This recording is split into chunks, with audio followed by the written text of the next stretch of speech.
We really tried to sell him, like we do most of our kids, on the combination of you know, the really strong academics and a really competitive small college basketball situation. So Brad was a really smart guy, and so he fit our academic profile really well. And then the second thing was, we thought he could be a pretty good player at our level. I never thought of the game as like a launching pad for a career. I just enjoyed playing the game. I accepted a job after my junior year at a Fortune 500 company, and you don't turn those down when you're offered that, especially going into your senior year. You're like, I got a job, that's great, right?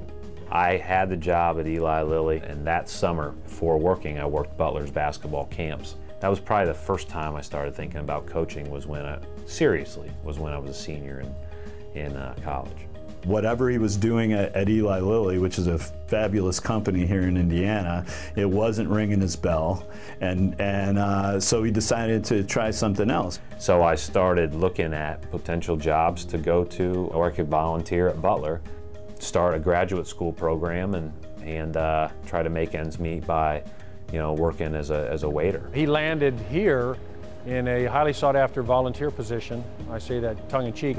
He just wanted to be in basketball somehow, some way. I felt bad because I was supposed to start working at Applebee's on a Friday, and that's when I was officially hired into my role at Butler, and I think the salary was like $18,000 or something like that a year, and he said, and you gotta quit that Applebee's job.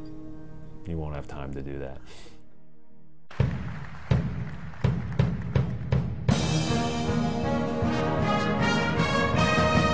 The best teams we had were obviously competing at the, you know, in the Final Fours, but we had some other really good teams during those 6 years, and 3 other NCAA tournament teams, and, you know, a team this year that beat a couple of #1 seeds in the tournament in the regular season, and so it was a lot of fun to coach there. I got in a habit over the years where I would say, but hey, you know, they're not the Celtics, right?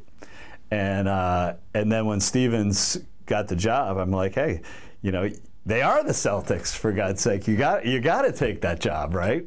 I am absolutely humbled to be sitting in this room and looking around me with the banners that hang. I'm very, as any young basketball fan was or is, just in awe of the Boston Celtics,